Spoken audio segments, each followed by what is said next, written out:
भगवते वासुदेवाय।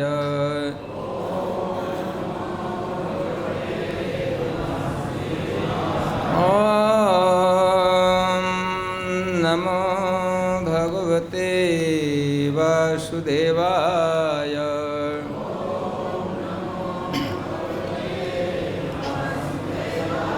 ॐ नमो भगवते वासुदेवाय।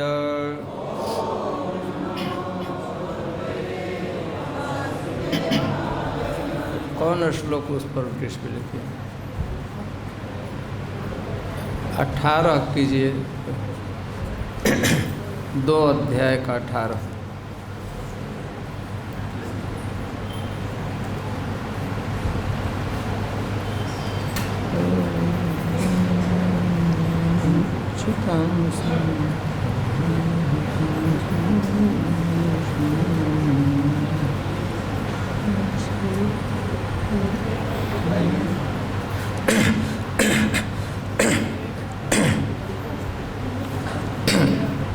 ततो जगन्मंगलमच्युतांसं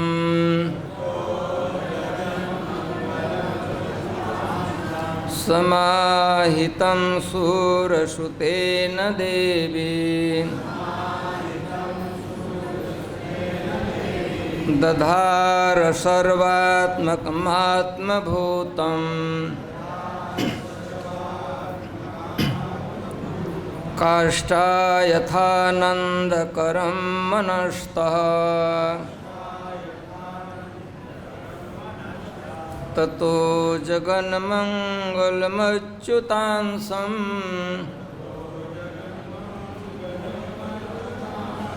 समाहितं सूरसुतेन देवी दधार सर्वात्मकमात्मभूतं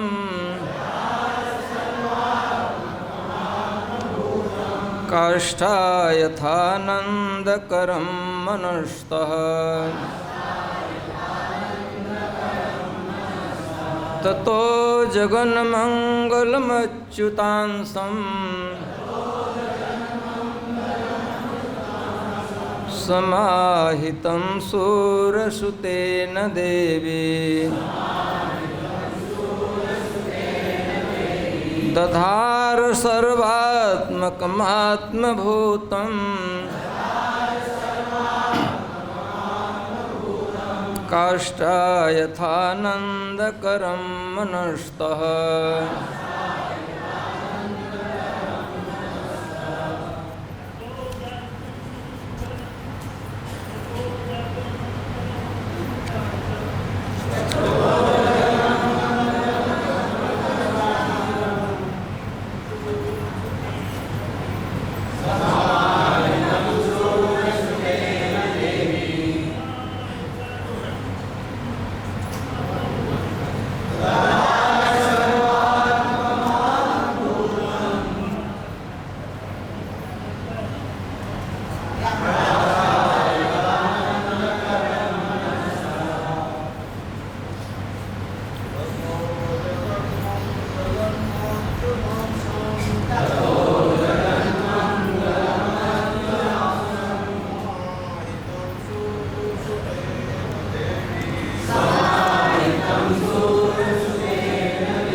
माताजी लोग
मैं अनुवाद पढ़ता हूँ, मैं केवल पढ़ूँगा।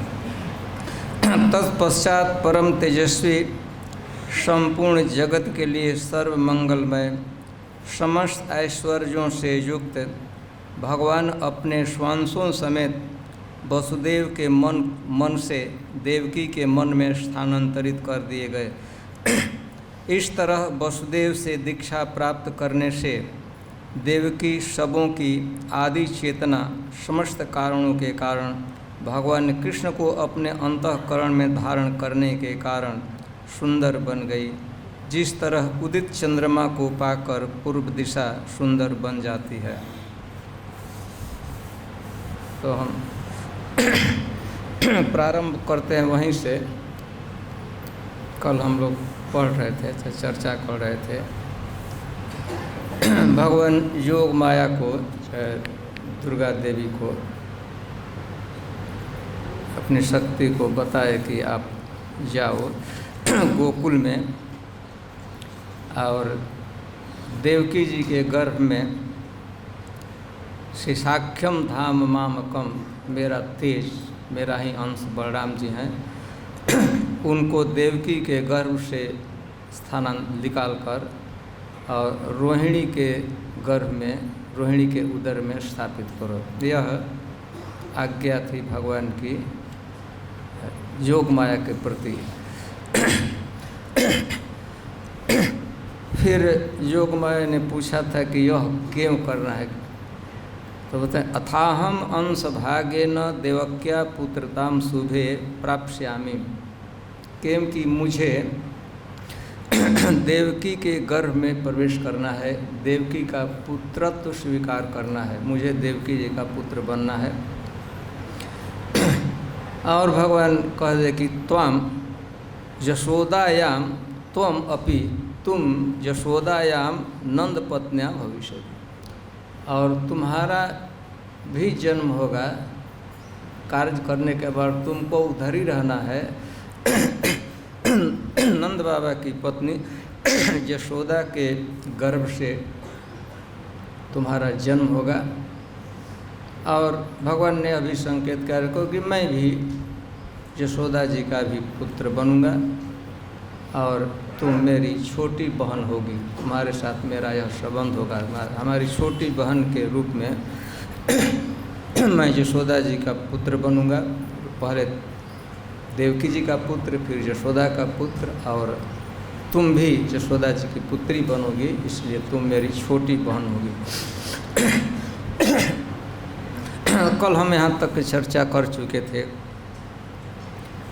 तो भगवान कहते हैं कि देवी योग माया, यदि तुम मेरा यह कार्य बढ़िया से कर दोगी तब अर्चिष्यन्ति मनुष्यास्त्वाम सर्व काम वरेश्वरी, भगवान दुर्गा देवी को योग माया को वरदान दिए।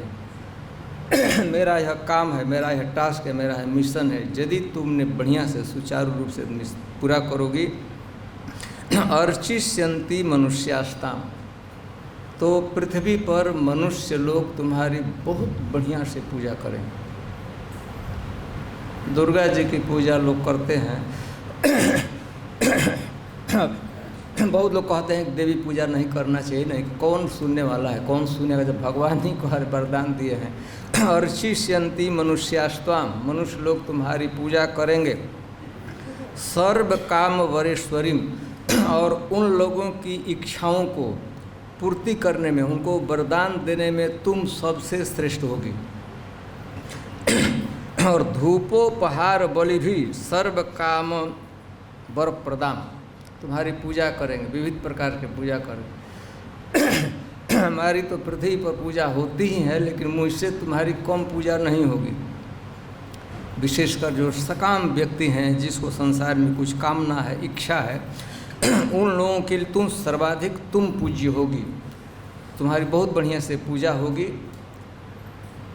यदि तुमने मेरा यह कार्य कर दिया तो।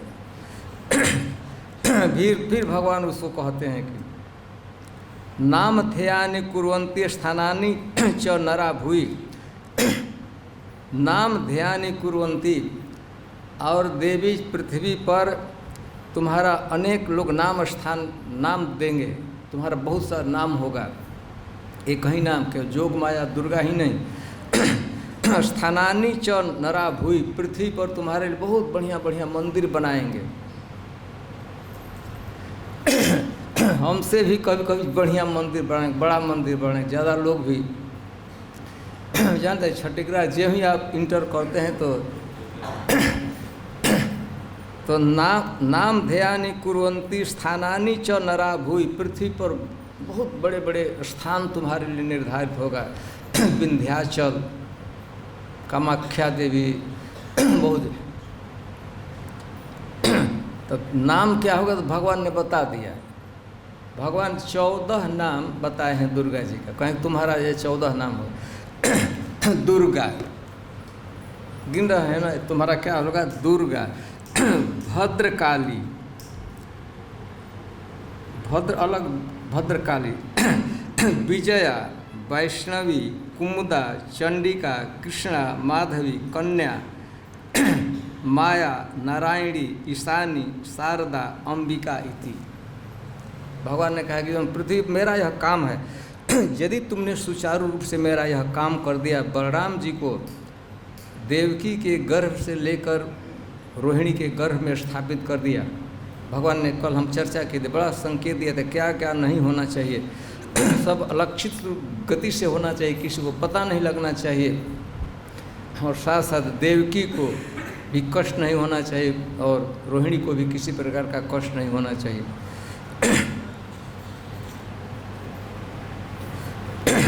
तो भगवान थोड़ा सा ब्रज में उसके उत्कर्ष की ही बात बता दिए। वृंदावन में देखो, तुम्हारे इस कारण यह कार्य तुम करोगी तो गर्भ संकर्षणात् तमवय प्राहु संकर्षणम भुवि। तुम्हारा यह जो कृत्य है, काम है, जो तुमको टास्क दिया है, यदि तुमको पूरा कर देखे इस इंसिडेंट की तरह, इस क्रिया के कारण भगवान का भी, बलराम जी का भी एक नाम संकर्षण होगा। संकर्षण मतलब एक गर्भ से आकर्षित करके दूसरे गर्भ में स्थापित कर तुम करोगी, और इस कारण से बलराम जी का एक नाम संकर्षण भी होगा। तुमको क्रेडिट संकर्षण के नाम पड़ा है, लोग याद करेंगे तुमने यह काम किया था, बढ़िया से किया था, सुचारू रूप से किया था। इसके अतिरिक्त और भी राम होगा। रामेति लोक रमणात्, बलभद्रम बलोक्षयात्। और बलराम जी का एक और भी, मेरे भाई का, बड़े भाई का, और राम नाम से ही उनकी प्रचलित ख्याति होगी। राम, उसी को बल जोड़कर बलराम कहते हैं, अथवा बलभद्र, बहुत उनमें ताकत, शारीरिक क्षमता होगी, तेज होगा, प्रभाव होगा, आध्यात्मिक शक्ति होगी, इसलिए बलराम कहे। संदिष्टैवं भगवता तथेत्यमिति तद्वचः। योग माया ने संदिष्टैव, बढ़िया से सुचारू रूप से भगवान ने बैठा कर देवी जी को, दुर्गा जी को, योग माया को बताया, बढ़िया से उपदेश दिया, कैसे करना है, कैसे रहना है, कैसे तुमको यह कृत्य करने के बाद, कार्य करने के बाद तुमको भी माँ यशोदा के गर्भ में प्रवेश करना है, तुमको रहना है। तो सारी बातें भगवान ने बढ़िया से बताया। और तथा इतिओमिति तद्वचन। तो दुर्गा देवी ने बड़े सम्मान के साथ, माया देवी ने, योग माया ने बड़े सम्मान के साथ, बड़े आदर के साथ भगवान के आदेश को अपने शिरोधार्य किया। दुर्गा जी ने शिरोधार्य कर की, और फिर प्रतिगृह परिक्रम्य भगवान की प्रदक्षिणा, परिक्रमा की। भगवान जब बोले थे तो सामने बैठकर सुन रही थी आदेश। जब कहा ठीक है आप जैसा करते मैं करूँगी, जाने से पहले उसने भगवान की परिक्रमा की। दुर्गा जी तो योग माया, भगवान की अंतरंगा शक्ति, उसने भगवान की परिक्रमा की। किसी व्यक्ति को सम्मान देने की यह परिपाटी है कि उसके चारों तरफ घूमना। परिक्रमा, गिरिराज जी की परिक्रमा करते हैं, मैंने गिरिराज जी का आदर, गिरिराज जी की पूजा, गिरिराज जी का सम्मान है, केवल जाने मात्र से। तो देह परिक्रमा की परिपाटी देखी, भगवान की परिक्रमा योग माया कितने आदर के साथ ग्रेसफुली कैसे धीरे धीरे वॉक कर रही होगी। कितना सुंदर चरण दुर्गा देवी के योग माया के हैं। तो वो भगवान के चारों तरफ गई कर की, और उसके बाद गाम का, तो वहाँ से गई कहाँ, गाम मतलब पृथ्वी पर आई। वहाँ से भगवान से वार्तालाप करने के लिए गोलोक में जहाँ भगवान थे वहाँ से बातचीत करने के बाद, भगवान का सम्मान करने का, पूजा करने का, परिक्रमा करने के बाद देवी जी आई, पृथ्वी पर आई और आकर तथा अकरोत, और यहाँ आकर फिर से बड़ी सावधानी से भगवान ने जैसा कहा था ठीक वैसा ही किया।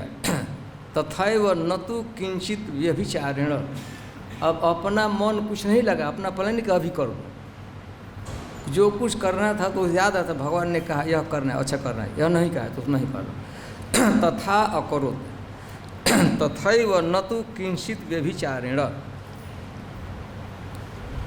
दुर्गा देवी ने किया। ब्रजवासियों को किसी को भी पता नहीं लगा। तो जब दुर्गा जी यहाँ आई थी, योग महा यहाँ आई थी, रोहिण्या सप्तमे मासी तम गर्भम अपसार्य, तो देवी जी दुर्गा जी आई तो पहले वो कहाँ गई, गोकुल में गई, महावन में गई, जहाँ रोहिणी जी रहती थी। रोहिणी जी वसुदेव जी की पत्नी थी, मथुरा में रहती थी, लेकिन उसको जब गर्भ हुआ, 3 महीने का गर्भवती थी, गर्भ का 90 दिन चल रहा था, तो वसुदेव जी को बड़ी चिंता हुई, देवकी के पुत्रों को, मेरे पुत्रों को कंस मार रहा है, हो सकता है कि रोहिणी को ही पुत्र होगा तो उसको ही मार देगा। तो मथुरा से वसुदेव जी के 3 महीने की गर्भवती स्त्री थी, विवश अवस्था में, भय था, सुरक्षा नहीं था। उन्होंने, वसुदेव जी ने अपने मित्र को याद किया, नंद बाबा को, यशोदा जी को याद किया कि वहाँ हमारी पत्नी सुरक्षित रह सकती है। तो एक गर्भवती स्त्री है, अपने विवश अवस्था थे, अपने घर में उसको नहीं रख सकते थे, पालन नहीं कर सकते, बहुत खतरा था, लड़का होगा तो कंस मार देगा, इसको भी कष्ट होगा, इसलिए भेज दिया। वर्णन किया गया है कि 3 महीने की गर्भवती थी, छुप कर जाना था, इसको बताना नहीं था गांव में, किसी को, मथुरा भी किसी को पता नहीं लगना चाहिए। तो घोड़ी पर सवार होकर, घोड़ी उस पर बस वसुदेव जी ने दिया, रोहिणी जी को बैठाया और कुछ कॉन्फिडेंशियल अतरंग सेवकों के साथ भेज दिया और नंद बाबा और माँ यशोदा के लिए खबर भेज दिया कि मेरी विवश स्थिति है, मैं अपनी पत्नी का, अपने बच्चे की सुरक्षा नहीं कर सकता हूँ, न्यास के रूप में, धरोहर के रूप में मैं अपनी पत्नी को, अपने गर्भस्थ शिशु को आपको देता हूँ। तो वहाँ आई थी, वहाँ कुछ दिन तक रही थी। माँ यशोदा ने बड़े सम्मान के साथ रोहिणी जी का देख रेख करती थी, नंद बाबा करते थे। जब रोहिणी जी का गर्भ 7 महीने का हो चुका था, 7 महीने की गर्भवती थी रोहिणी जी, गोकुल में थी, महावन में थी, तो योग माया आई भगवान के पास से, जहाँ भी भगवान से बातचीत रही, गोलोक से सीधे आई पृथ्वी पर, और पृथ्वी पर सीधे गई महावन में। और वहाँ पर रोहिणी जी के गर्भ में जो 7 महीने का बच्चा था, पहले का था, उसको वहाँ से अपसार हटा दिया, खाली कर दिया। फिर वहाँ से आई मथुरा में, मथुरा का जो कारागृह था, कंस का जो घर था, एक विशिष्ट महल का ही विशिष्ट भाग, जिसमें इनको नज़रबंद करके देवकी वसुदेव को रखा गया था, वहाँ आई योग माया। और उस समय तक देवकी भी गर्भवती थी और उनका भी गर्भ 7 महीने का ही था। बलराम जी देवकी के गर्भ में 7 महीने तक आकर रह चुके थे। तो वहाँ से योग माया ने तो दुर्गा जी ने देवकी के गर्भ से बलराम जी को लिया और इसके बाद पुनः गोकुल गई और रोहिणी के गर्भ में स्थापित कर दिया। अपनी जितनी एक्सपर्टीज थी, कार्य कुशलता थी, सारा का उन्हें अक्षरशः उपयोग किया, थोड़ा भी स्पेयर नहीं, बाकी नहीं रखा। किसी को पता नहीं लगा। तो यह तो हुआ, स्थापित हो गए बलराम जी देवकी के गर्भ में 7 महीने के रहने के बाद रोहिणी के गर्भ में स्थापित हो गए। तो गर्भम प्रणीते, दूसरे यह कार्य रात्रि के समय हुआ था, मध्य रात्रि के समय। गर्भ स्थानांतरण का एक गर्भ से दूसरे गर्भ में स्थानांतरित जो किया गया था वो मध्य रात्रि के समय योग माया ने किया था।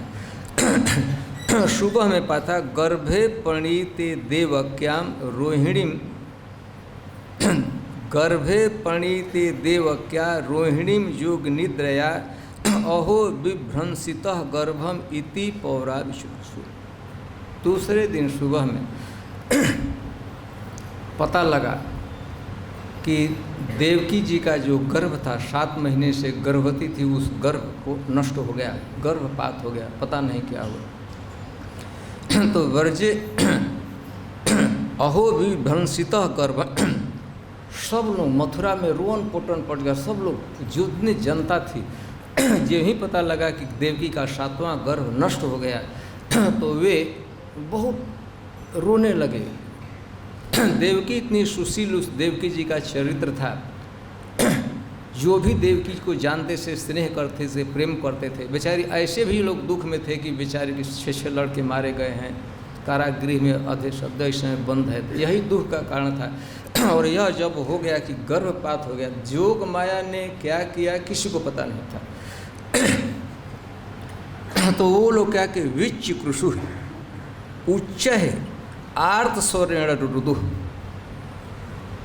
उच्च स्वर में, जितने मथुरा में इतने इतने ध्वनि चारों तरफ हाहाकार मच गया, सब लोग, स्त्रियां रो रही थी, बच्चे रो रहे थे, वृद्ध लोग रो थे, बड़े बड़े सब रो रहे थे, उच्च स्वर से रो रहे थे और आर्त स्वर में रो रहे थे। रोने के शब्द को सुनकर जाना जा सकता है कि वो बड़े दुख में बेचैन छाती पीट कर स्त्रियां रो रही थी। आप समझते हैं कि उसी नगर में ही इसकी माँ भी थी, देवकी की माँ थी, उसको पता लगा कि मेरी पुत्री का 7वां गर्भ भी नष्ट हो गया, तो रो रहे थे। अहो वरुण गर्भम इति पौराविशु। तो सब लोग यही शक कर रहे थे, अहो कंस भयात देवक्याम गर्भो विभ्रंसितः पतितः। देवकी जी का गर्भपात क्यों हो गया, बच्चा क्यों नष्ट हो गया, क्योंकि वह इतना टेंशन में रहती थी, मनो दुख में, उसका दुख था देवकी का, था कि यही बच्चा पैदा होगा, कंस मार देगा। इस दुख के कारण, कंस के भय के कारण गर्भपात हुआ है, गर्भ नष्ट हुआ है।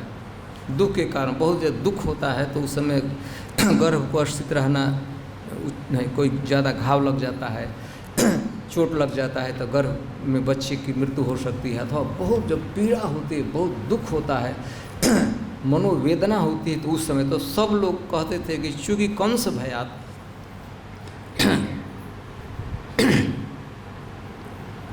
कंस अहो कंस भयात देवक्याम गर्भो विसंसितः पतितः इति, यही सब है कंस के भय से। और कुछ लोग समझ कर कंस के भय से नहीं, कुछ तंत्र मंत्र कोई दवा खिलाकर मार दिया है। कुछ लोग तो समझ गए ऐसे भय से ही गिर गया, भय से नष्ट हो गया। अरे भय से तो हुआ ही, नष्ट हुआ होगा कि हो सकता है कुछ तंत्र मंत्र करके, कुछ दवा खिलाकर, कुछ खिला दिया, भोजन मिलाकर उसने मारा। बेचारा कंस को कुछ नहीं पता था इस विषय में। हम लोग का है कहावत, लोग कहते हैं खेत खाए जुल्हा मार खाए गधा। अब कंस को पता नहीं था, है खेत खाए, जैसे कोई कुछ और करता है और कुछ और पर बिकता है। देखिए शास्त्र में वर्णन किया है, रावण ने सीता का अपहरण किया था, लेकिन बेचारा समुद्र पर पुल बांध दिया गया। समुद्र क्या किया था? सीता जी का अपहरण नहीं किया था। तो कभी कभी गलती कुछ दूसरे लोग करते हैं। रावण कंस का सीता जी का अपहरण किया था, रावण चोरी किया था। अब रावण तो बाद में मरा, बेचारा समुद्र की क्या दुर्गा था, उस पर बांध दिया गया और मारने को ही भगा। तो ऐसे ये जोग माया ने किया था। और जोग माया था, किसी को पता नहीं था। देवकी को ही नहीं पता था, रोहिणी को ही, किसी को, वसुदेव जी को भी नहीं पता था, किसी ब्रजवासी को। तो सब लोग शक कर रहे थे कि बस यह काम है कंस का। उसने कुछ दवा वो देकर, विष उष देकर जैसे मरवा दिया था। तंत्र मंत्र करके, उच्चाटन मंत्र करके, उस पढ़ते हैं ना, कुछ कल के यज्ञ करते हैं, उच्चाटन यज्ञ करते हैं, उसका अनिष्ट हो जाए, वैसे करके उसने किया है।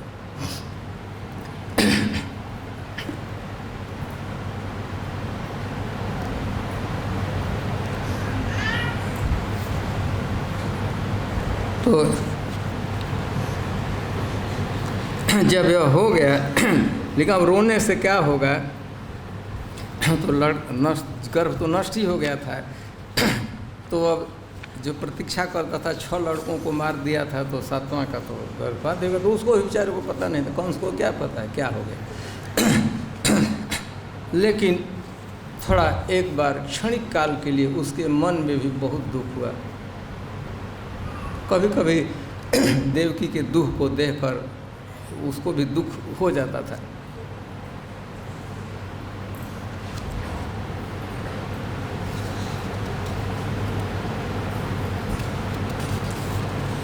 अब इसके बाद नेक्स्ट जो श्लोक है,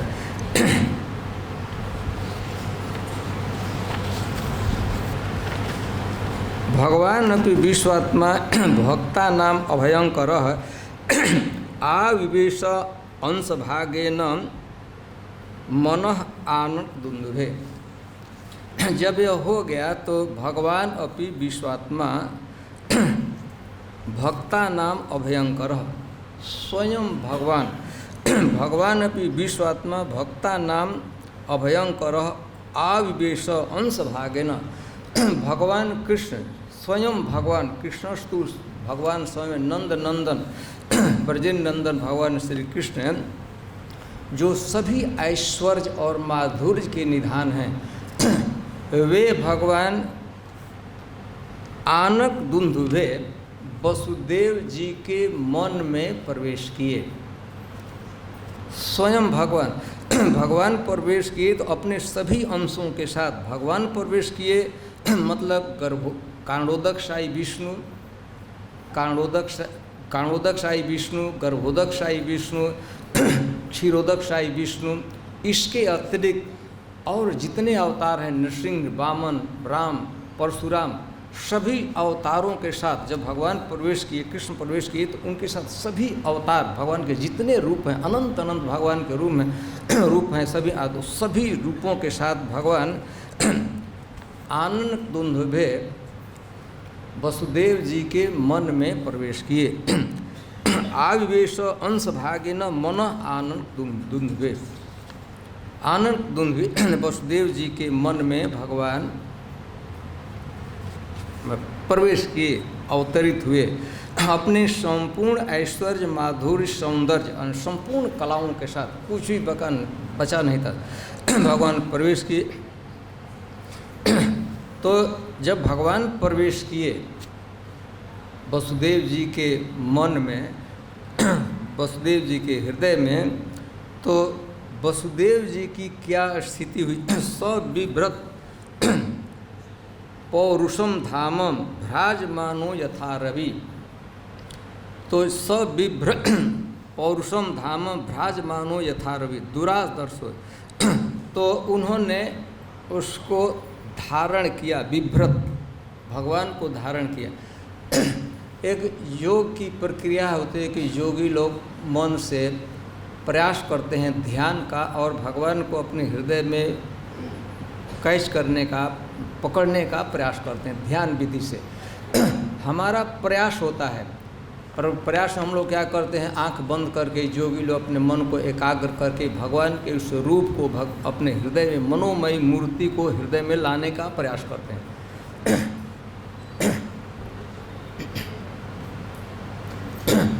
तो इस सेंस में ऐसा नहीं था कि उन्होंने वसुदेव जी ने कोई ध्यान करके भगवान के रूप को लेने का, अपने मन में धारण करने का, भगवान स्वयं प्रवेश किए। आविवेश तो भगवान स्वयं प्रवेश किए। वसुदेव जी ने कोई योग की विधा करके मेडिटेशन समाधि की अवस्था में कैच करने का प्रयास नहीं किया, स्वयं भगवान उनके मन। तो जो भगवान पौरुषम धाम भ्राजमानो यथा रवि, तो वसुदेव जी की ऐसे, तो वसुदेव बहुत सुंदर व्यक्ति थे, उनके शारीरिक सौंदर्य बहुत अच्छा था, लेकिन जब भगवान उनके मन में, स्वयं भगवान उनके मन में जब प्रवेश किए तो भ्राजमानो, वे इतना चमकने लगे, उनमें इतनी दीप्ति, उनके शरीर में इतनी आभा हो गई, यथा रवि, जैसे सूर्य में चमक होती है। सूर्य जब उदित होता है तो कितना सूर्य में चमक होती है, तो ऐसा लगता था कि वसुदेव जी नहीं हैं, सूर्य ही मूर्तिमान होकर था, अग्निदेव ही मूर्तिमान होकर कंस के कारागृह में है। इतना उसमें तेज था, इतना उसमें प्रकाश। दुराधर्ष उनके विषय में है कि दुराधर्ष अति दुर्धर्ष, अब कोई खुले आंखों से उनको देख भी नहीं सकता था। सूर्य के आप सामने नहीं देखते हैं ना, चंद्रमा को देख लेते हैं शायद। जब सूर्य उदित होता आप आंख खोलकर नहीं देख सकते हैं, नहीं देखना भी नहीं चाहिए। तो इतने प्रकार कि कोई व्यक्ति आता था देखता बने सामने देख नहीं सकता था। किसी भी इंद्रिय में क्षमता नहीं थी कि इस दो वसुदेव जी के विग्रह को धारण कर सके। अधोक्षज जैसा उनकी स्थिति हुई। मन से भी मन में भी उनका जो इतना तेज में रूप था नहीं हटता था। आंखों से तो मैंने देखने का प्रश्न ही नहीं है। अति दूर, और उनको कोई वशीभूत नहीं कर सकता था, उनको कोई कंट्रोल नहीं कर सकता, अधीन नहीं कर सकता था। भूता ना संभू है किसी भी प्राणी के लिए, यहाँ तक कि देवता लोग भी आंख उठाकर उसमें तेज था कि वसुदेव जी की तरफ देख नहीं सकते थे।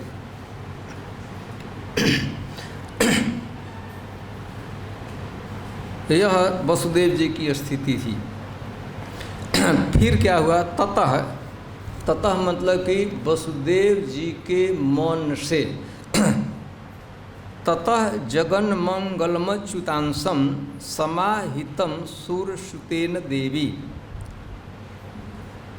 वसुदेव जी ने क्या किया, जो वसुदेव जी के मन में, वसुदेव जी के हृदय में भगवान थे, तो भगवान को वसुदेव जी ने देवकी के मन में स्थापित किया, रखा। देवकी जी ने प्रयास नहीं किया भगवान को धारण कर लेने का। वसुदेव जी ने किया कि वसुदेव जी के मन में भगवान थे, तो अपने मन से, अपने हृदय से निकाल कर वसुदेव जी ने क्या किया कि देवकी जी के मन में अथवा उनके हृदय में भगवान को बढ़िया से सुरक्षित रखा। समाहितम,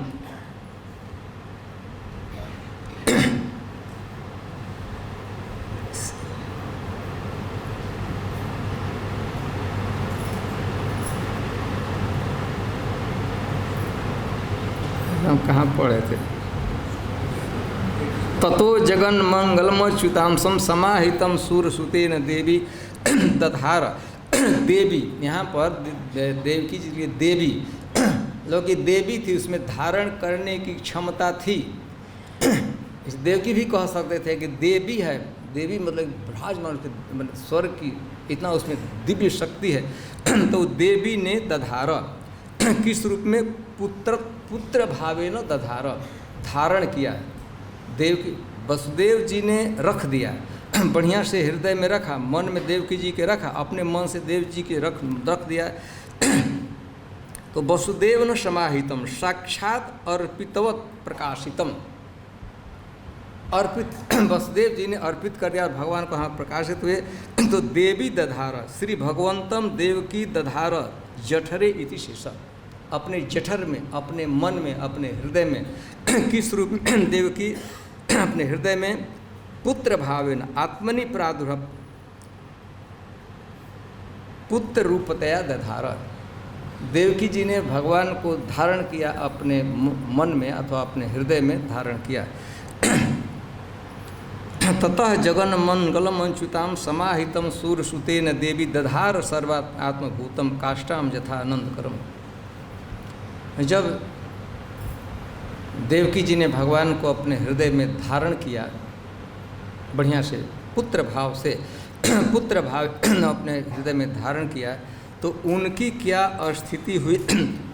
एक उदाहरण देते हैं सुखदेव को, काष्ठा यथा आनंद करम मनुष्य, जैसे पूर्णिमा के दिन, पूर्णिमा के रात्रि के दिन पूर्व दिशा में चंद्रमा का उदित होता है, तो पूर्व दिशा ईस्टर्न डायरेक्शन जैसे चंद्रमा को धारण करती है पूर्व दिशा, ठीक उसी तरह भगवान को देवकी जी ने अपने मन में अथवा अपने हृदय में अथवा अपने जठर में धारण किया।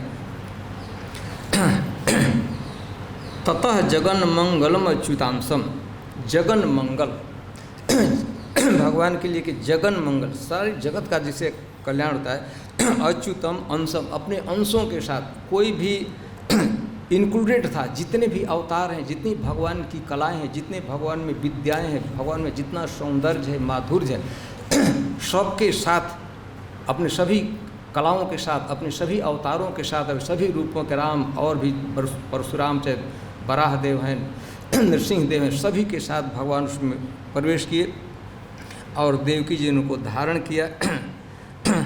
तब देवकी जी की क्या स्थिति हुई। सा देवकी सर्व जगन निवास निवास भूताम नितराम नरेजे, सारा प्राकृत और अप्राकृत जगत जो कुछ है भगवान के एक एक रोमकूप में अनंत अनंत ब्रह्मांड सुरक्षित हैं। रोमकूप समझते हैं ना, रोआ होता है, थोड़ा से गड्ढा होता है, उसको शास्त्र में रोमकूप कहा गया, कुआं नहीं होता है, छोटा सा कुआं।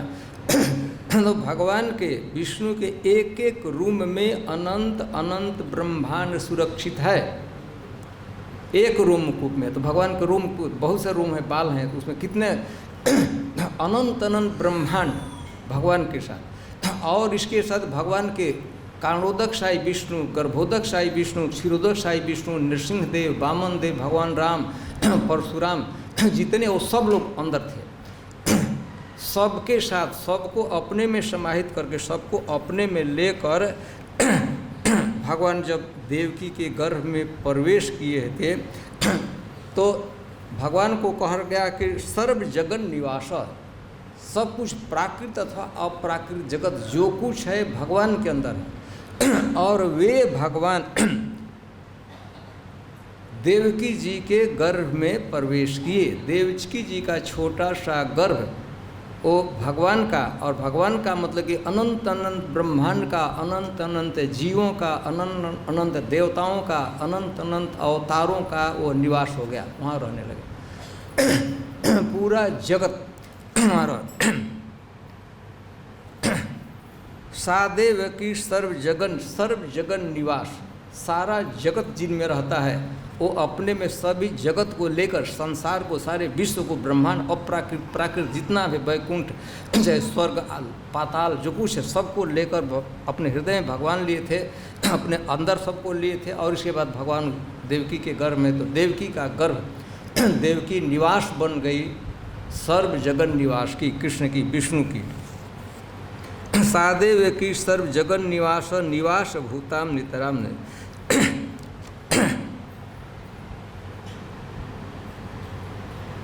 तो देवकी जी का कितना तेज था इसकी तो चर्चा हो चुकी है। लेकिन देवकी जी की जितनी शोभा होनी चाहिए उतनी शोभा नहीं हुई, क्योंकि भोजेंद्र गेहे अग्नि शिखा इव रुद्धा।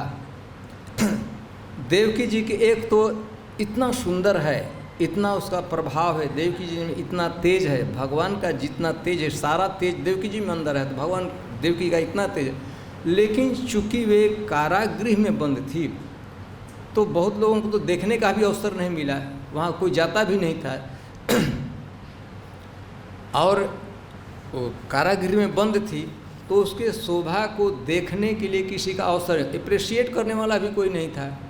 सौंदर्य है माने निबिड़, जहाँ जंगल है, एक बढ़िया सौरभयुक्त गुलाब का फूल खिला हुआ है, कौन देखता, कौन अप्रिशिएट करता है।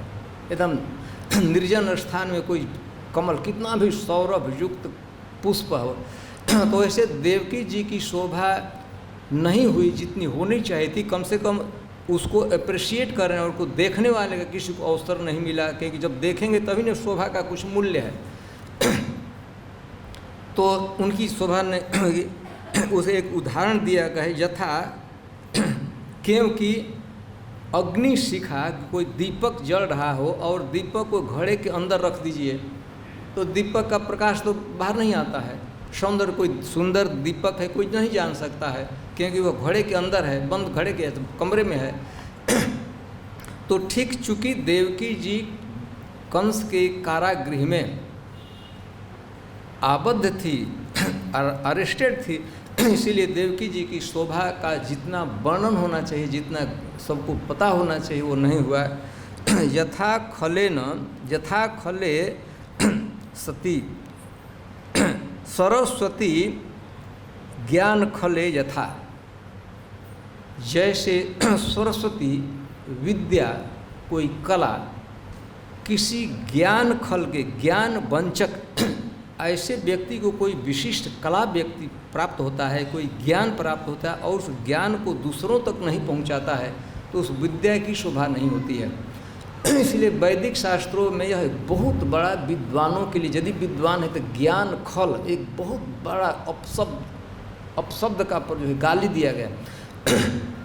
कोई विद्या हमें प्राप्त हुई, महत्वपूर्ण कोई विद्या प्राप्त, और उस विद्या को हम अपने तक लेकर हमारे मर गए, किसी को बताए नहीं, तो उस व्यक्ति को कहा गया है ज्ञान खल, ज्ञान वंचक। उसको दूसरों को नहीं बताता है तो उसकी दुर्गति हुई, मरने के बाद वह व्यक्ति नरक का अधिकारी होता है। ज्ञान है, किसी में विद्या है तो कम से कम उस विद्या को एक व्यक्ति को जरूर बता देना चाहिए, नहीं तो बहुत भारी। तो जैसे ज्ञान वंचक, ज्ञान का दुरुपयोग करने वाला, अथवा उसको कोई विद्या प्राप्त है, ज्ञान प्राप्त दूसरों को बताया नहीं तो उस विद्या की जैसे सरस्वती की वाणी की शोभा नहीं होती है, वैसे ही देवकी की शोभा नहीं हुई क्योंकि देवकी जी कंस के कारागृह में आबद्ध थी।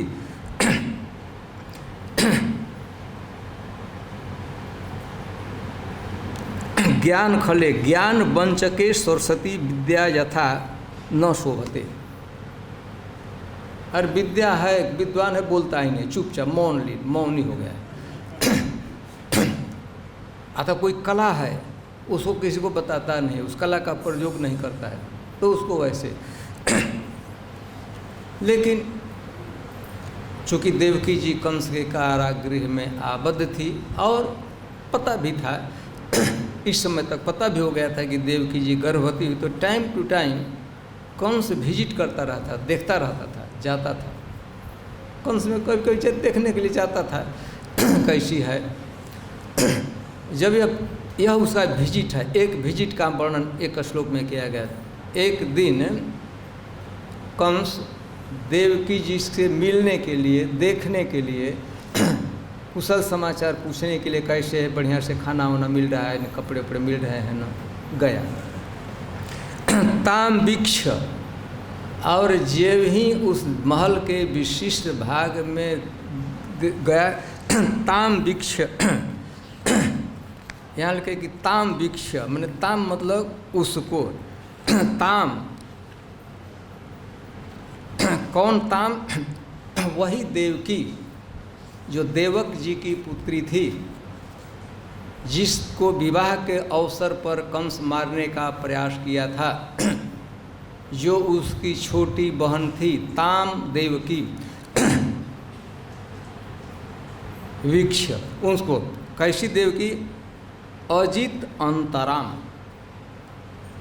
देवकी की विशेषता उसके नजर, उसके मन में आ रहा है कि देवकी है, वही देवकी जो हमारे साथ बचपन में मेरे साथ खेलती थी, इसका कितना सुशील स्वभाव था, कितना सुंदर थी, अपना सौंदर्य जिसमें था, सुशील इसका स्वभाव था। विवाह के अवसर पर जिस देवकी को मैंने मारने का प्रयास किया था, जिस देवकी के मैंने 6 पुत्रों की हत्या कर दी है, जिस देवकी को मैंने उस पति के साथ कारागृह में आबद्ध किया है, और आज का अजित अंतराम, अजित कृष्ण इसके गर्भ में हैं। प्रभया भवनम विरोचयंती, और गया तो जो उस महल में उसके शरीर से, देवकी जी के शरीर से इतना तेज निकल रहा था, इतना प्रकाश निकला, इतना सौंदर्य था कि वहाँ का पूरे कारागृह का अंधकार दूर हो रहा था। लगता था कि शाम के समय गया हुआ का, सूर्यास्त के समय गया था। दीपक की जरूरत नहीं थी, शरीर देवकी जी के तेज से, शरीर से इतना तेज, इतना प्रकाश पुंज लोड़ा, पूरा अंधकार दूर हो रहा था। प्रभया भवनम विरोचयंती, और वह भी दिव्य प्रकाश था, सुंदर प्रकाश था, प्लीजिंग प्रकाश था, बहुत कमनीय प्रकाश था। और सुचिस्मिताम, उसके चेहरे पर उसका नज़र गया तो सुचिस्मिताम, पवित्र मुस्कान, दिव्य आनंद से वह भरी हुई थी। पहले भी देवकी जी कभी कभी हंसती थी इसको देखकर, दुख के काल में भी, लेकिन वह सुचिस्मिताम नहीं होता था। कभी कभी इसको वंचन के लिए शुचि शुद्धम नतु शुद्ध है, देखा कि इसका जो पवित्र मुस्कान है, शुद्ध मुस्कान, नतु पूर्वत वंचनार्थम कपटम स्मितम। पहले कभी कभी देवकी जी आता था तो रोती रहती थी, कभी मिलता था हंस भी देती थी। वो कपट हास्य था, वो बनावटी बने हंस दिखाना, लेकिन आज वह महसूस कर रहा था कि कपट हास्य नहीं है, सुचिस्मिताम, इसके अस्मित पूरे शरीर से, विशेषकर चेहरे से एकदम आनंद विकीर्ण हो रहा है, सुख, इससे सुचिस्मिताम। तो 3 रूप वो देखा, 3 विशेषण उसने कहा। अजित अंतराम, कृष्ण इसके गर्भ में हैं, विष्णु इसके गर्भ में हैं, वह देवकी जिसके गर्भ में भगवान हैं, जिसके शरीर के प्रभाव से, तेज से, प्रकाश से पूरा यह कारागृह उजाल प्रकाशित हो रहा है, और जिसके चेहरे पर पवित्र मुस्कान है, श्रेष्ठ मुस्कान है, दिव्य आनंद में है। तो यह देखने के बाद उसके मन से एक बात निकल पड़ी, कहना तो नहीं चाहता था, कंसम आह, उसने कहा, मैं प्राण हरह एष हरिम ध्रुवम गुहाशितम। मैं प्राण हरह, मैं मुझको मारने वाला, मेरा प्राण लेने वाला हरि, निश्चित रूप से प्राण हरह एष हरि, यह हरि ध्रुवम, निश्चित रूप से गुहाम, इसके जठर में, इसके गुप्त स्थान में आश्रित, निश्चित रूप से विष्णु मेरे प्राणों को नष्ट करने वाला, मेरी मृत्यु का कारण, मुझको मारने वाला, निश्चित रूप से देवकी के गर्भ का आश्रय लिया है। यो उसकी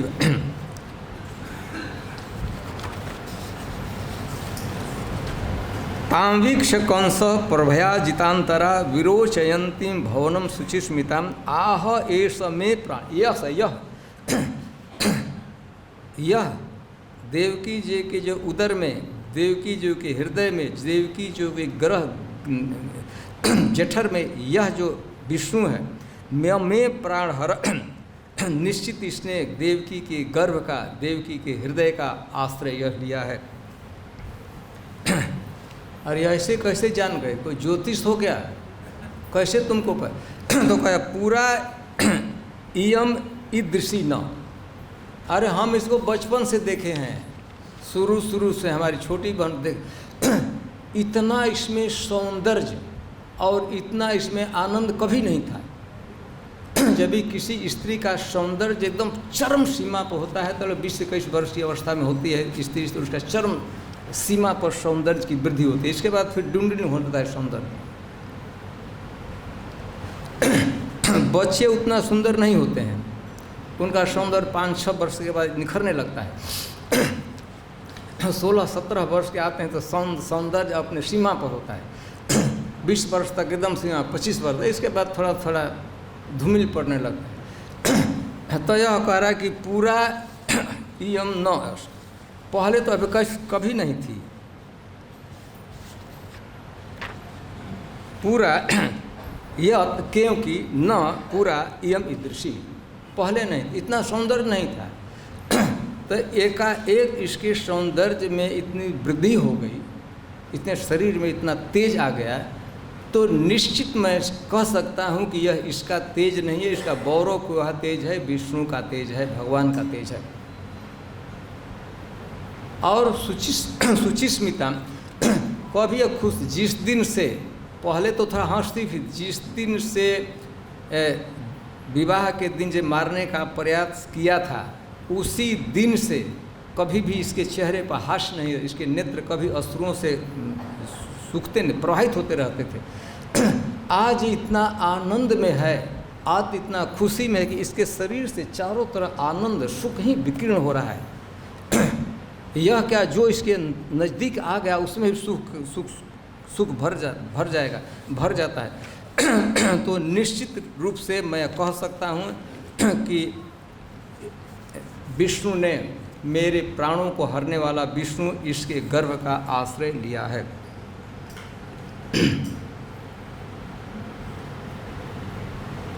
परभया भवनम विरोचयंती, विशेषकर 2 बातों उसको बात बताते हैं कि इसका सौंदर्य, प्रकाश और इसका आनंद, खुशी। आप भी कल्पना कर सकते हैं, जिसके से 6 लड़कों को मारा गया है, बेचारी पति के साथ कारागृह में हो, वहाँ कैसे सुखी कोई स्त्री रह सकती है? कोई सुखी रह सकता है? तो यहाँ एक कारागृह में है, 6 लड़के मारे गए हैं, ये इसके बाद भी इसमें खुशी है, इतना आनंद है, दिव्य आनंद में इस पर कि इसके शरीर से चारों तरफ आनंद ही विकीर्ण हो रहा है। निश्चित रूप से मैं कह सकता हूँ कि इसके हृदय में, इसके जठर में, इसके हृदय में, इसके मन में भगवान प्रवेश किए हैं, कृष्ण प्रवेश किए हैं।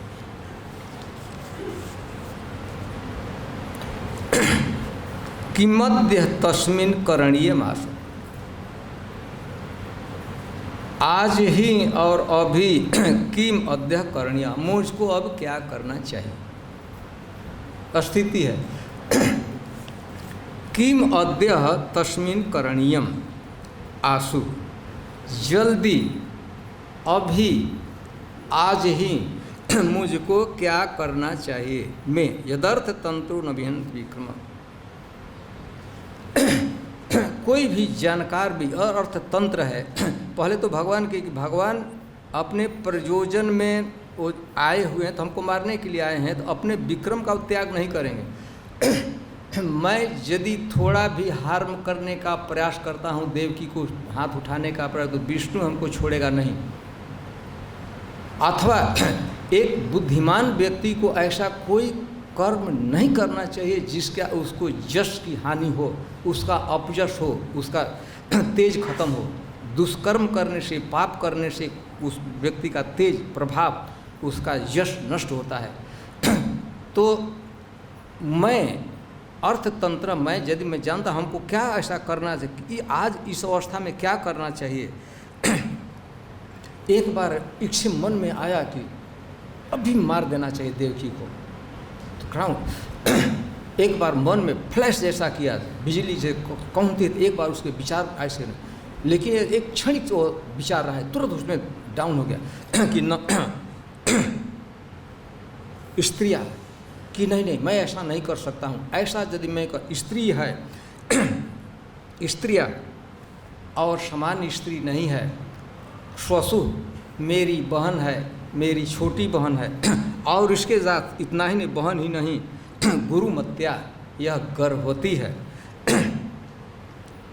तो कंस के यह विचार आया कि देवकी का वध करना सर्वथा अनुचित है, उसे उचित नहीं लगा। क्यों? क्योंकि यह घोर कर्म है, यह करना है। अरे घोर कर्म का है उससे यह तो स्त्री है, उसमें स्त्री का वध घोर कर्म है, उसमें बहन का उसे और भी घोर कर्म है, और गर्भ काल में यह तो अतिशय घोर पाप है। इससे बड़ा पाप कुछ भी नहीं हो सकता है। स्त्री का वध, अपनी बहन का वध, छोटी बहन का मारना और उसे गर्भावस्था में मारना, भ्रूण, इसके साथ बच्चा भी मरेगा, भ्रूण हत्या, यह सबसे बड़ा पाप है। इसलिए मैं इसको कभी नहीं कर सकता, मुझे नहीं करना चाहिए। स्त्रियाँ रथ पर बैठी थी तो उस दिन स्त्री नहीं थी, तलवार उठा लिया था मारने के लिए ही। उस दिन बहन नहीं थी। हाँ, एक बात कह रही थी गर्भवती, उस समय गर्भवती नहीं थी, यह एक नहीं। आज कह रहा है स्त्रियाँ, स्त्री है, स्त्री का वध एक क्षत्रिय के लिए, एक वीर के लिए कितना हमारा जीवन भर के मैं कलंकित हो जाऊंगा। स्वशुभ अपनी छोटी बहन का जैसे स्नेह का पात्र है, लोक में भी छोटी बहन होती है, कम उम्र वाली को उसको स्नेह करना चाहिए, आदर करना चाहिए, सत्कार करना चाहिए। स्वप्न में भी उसका तिरस्कार नहीं करना चाहिए, शब्द से भी उसको कोई बोलना नहीं चाहिए। स्त्रिया स्वशु गुरु मत्या बधोयम, यदि मैं ऐसा इसको कुछ भी कह देता है, बध की तो बात बहुत दूर की बात है, मैं यदि इस समय देवकी को अपशब्द भी बोल दिया, तिरस्कार भी कर दिया, मन से भी तिरस्कार कर दिया, तो मेरा स्त्रियम, मेरा यश, मेरा जो यश फैला है कि भोज वंश में मैं यदुवंश का एक प्रसिद्ध सम्राट हूँ, मथुरा के राज सिंहासन का मैं अधिकार उस पर बैठा हूँ, यह मेरा यश है। यशस्वी वीर लोग हमारे यश की गण। श्रियम, मेरे पास धन है, ऑपुलेंस है, और आयु। यदि कोई व्यक्ति कहता है इस तरह का पाप करता है तो इमीडिएटली तुरंत उसका यश नष्ट हो जाता है, उसका धन नष्ट हो जाता है, उसकी आयु समाप्त हो जाती है। 10 वर्ष जीने वाला तो जिएगा नहीं, तुरंत ही मृत्यु हो जाती है। ऐसा जो कोई कर्म करता है, यदि यही करता है, स्त्री का वध करता है, बहन का वध करता है, गर्भ करता है, तो immediately without fraction of second उसका यश, उसका धन, उसका जो वैभव, उसके पास जो संपत्ति है, रुपया पैसा है, कार है, संपत्ति है, वह नष्ट हो जाता है, और इसके साथ उसकी आयु नष्ट हो जाती है। यदि मैंने किया, मन से भी सोचा कुछ हार्म करने का मैं प्रयास करूंगा, इसको चाहूँगा कि मन से भी इसका प्लान भी कुछ बनाऊंगा कि इसको अनिष्ट हो जाए, तो इमीडिएटली अभी ही मेरी आयु, बची हुई आयु नष्ट हो जाएगी, मेरी मृत्यु हो जाएगी, और मेरा धन, जो धन है नष्ट हो जाएगा, किसी कारण से नष्ट हो जाएगा, और मेरा यश भी नष्ट हो जाएगा। तो हमको अपने यश की रक्षा करने के किसी भी कीमत पर मन से भी, शरीर से मारने की तो बात बहुत दूर है, मुझे नहीं करना चाहिए, मैं नहीं करूँगा। तो यह उसके विचार आया। एक बात पड़ते कि कौन से जैसा व्यक्ति, उसमें ऐसे कैसे सद्विचार कैसे आ सकता है? क्या आप समझते हैं कि क्यों ऐसा इतना क्रूर व्यक्ति था जिसकी कोई सीमा नहीं थी? उसके बारे बदमाश दुष्ट व्यक्ति हुआ नहीं, राक्षस था। तो यहाँ पर उसमें क्यों आ गया? तो भगवत सानिध्य न, यदि कोई व्यक्ति भगवान को हृदय में धारण करता है, यदि कोई व्यक्ति भगवान का भक्त हो जाता है, तो क्रूर से क्रूर प्रवृत्ति वाले भी उसके सामने आकर वो उनमें सद्भावना आ जाती है। यह ऐसा प्रभाव है। रामायण में वर्णन है कि जहाँ वो काकभूषुंडी जी एक भक्त है, सुने हैं ना? एक भक्त का नाम सुने हैं? क्या नाम है? काक तो कौवा है इसलिए कहा जाता है ना, नाम क्या है? भुसुंडी क्या? जहाँ रहते हैं उससे 1 योजन 8 माइल 16 माइल 16 माइल मतलब कि 24 किलोमीटर। जहाँ बैठे हैं तो 24 किलोमीटर के रेडियस में, 24 किलोमीटर इधर चारों तरफ से उसमें अज्ञान और क्रूर भावना प्रवेश ही नहीं कर सकता है। तो अब देवकी जी अब साधारण तो भक्त नहीं है। अरे कुछ लोग भक्त मनोमय मूर्ति का धारण करते हैं, और जो भी लोग क्या करते हैं कि मन से भगवान के रूप को धारण कर लेते हैं। वो भी है, ठीक है। जब उनसे इतना प्रभाव आ जाता है तो देवकी तो मनोमयी मूर्ति नहीं धारण की थी, स्वयं भगवान को धारण की लिए, और वहाँ के प्रवेश करने के बाद यदि उसको देखने के बाद कंस के हृदय में कोई परिवर्तन हो गया तो इसमें कोई आश्चर्य की बात नहीं। इतना क्रूर व्यक्ति थे, कितनी बड़ी बात कह रहा है किसी के लिए नीति की बात कह रहा है। यदि कोई व्यक्ति स्त्री का वध करता है, निरीह प्राणी पर, किसी प्राणी पर बढ़ कर से स्त्री का वध करता है, वही बहन का वध करता है, बहन को हर वध की बात नहीं करता है, वह स्त्री का तिरस्कार भी करता है, उसको शब्द से भी उसको तिरस्कृत करता है, उसको दुखित करता है, उसको हर्ट करता है, बहन को कोई गाली देता है, तो उसका क्या होगा, इमीडिएटली कहता है ये तीनों नष्ट हो जाएंगे। तो उसके बाद इसीलिए वो संकल्प है कि ना, चाहे मृत्यु हो चाहे कुछ भी हो, मरण स्वीकार है, लेकिन यह नहीं, मरण बहुत। भगवान भी भगवद गीता में जहाँ यश की बात आती है, अकृत्रिम चापि भूतानि कथयिष्यन्ति ते अव्याम संभावितस्य चाकृतिर्मरणादतिरिच्यते। भगवान कहते हैं अर्जुन से, अकृत्रिम चापि भूतानि, अर्जुन यदि युद्ध नहीं करोगे तो तुम्हारा अपजस होगा, लोग तुम्हारा अपजस गाएंगे। अकृत्रिम चापि भूतानि कथयिष्यन्ति ते अव्याम, अभी तो तुम्हारा वाइड स्प्रेड यश है, एक विश्व की सबसे बड़े धनुर्धर के रूप में, विश्व के टॉप मोस्ट आर्चर के रूप में, वीरों के महाराज पांडु के तृतीय संतान हो, शिव जी को भी तुमने युद्ध में संतुष्ट किया हो, तुम्हारा क्या अपजस है।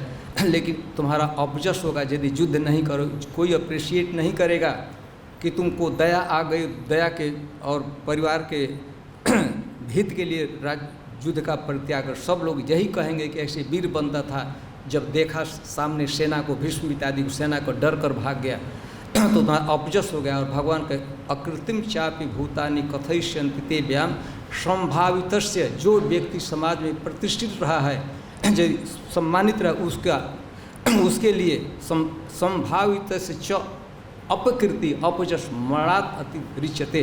कौन से यही सोच रहा है कि मरण भी दुखदायी है, लेकिन मरण से भी वह दुखदायी होगा जब हमारा अपजस फैलेगा कि मैंने स्त्री की हत्या की है, मैंने अपनी बहन की हत्या की है, तो मैं अपने जस की रक्षा करूँगा, जस की रक्षा बचाना है, इसके किसी भी कीमत में देवकी को हार अपशब्द भी नहीं बोल सकता हूँ, और मारने और कुछ करने का, तिरस्कार करने का तो बात नहीं किया। और यह जब उसमें भावना आई तो देखिए अजीब बात, सुखदेव गोस्वामी जो इतना गाली दे रहे थे, इतना गाली दे रहे थे, ये क्या, इति घोर तमाद भावात सन्निवृत्त स्वयं प्रभु, प्रभु कंस प्रभु, देखिए प्रभु समर्थ था ऐसा प्रभु। अब तो प्रभु खल क्या क्या कह, कुल पांच सब कहते गाली दिए थे, और जब यह विचार आ गया तो देखिए स्वयं प्रभु, प्रभु कंस सामर्थ था, अपने को रोक सकता था, क्रोध को, सारा दुर्गुणों को रोक कर कास्ट आउट कर फेंक दिया। ईर्ष्या है, द्रोह है, क्रूरता है, 1 मिनट निकाल कर फेंक दिया। इति घोर तमाद भावा सन्निवृत्त स्वयं प्रभु आस्ते प्रतीक्षण तज्जन्म हरे वैरान। तो ठीक है, हमें लगता है कि समय हो चुका है। लगता तो नहीं है कि हम, ऐसे कोई प्रश्न है तो पूछ सकते हैं, हमें कॉन्फिडेंस नहीं है कि मैं आपको अपने उत्तर से संतुष्ट कर पाऊँगा, लेकिन फिर भी यदि कोई ऐसा डिमांडिंग, ऐसा एकदम से माथा फट रहा है कि उसके बिना पूछे बिना नहीं रह सकता है, तो आप पूछ सकते हैं।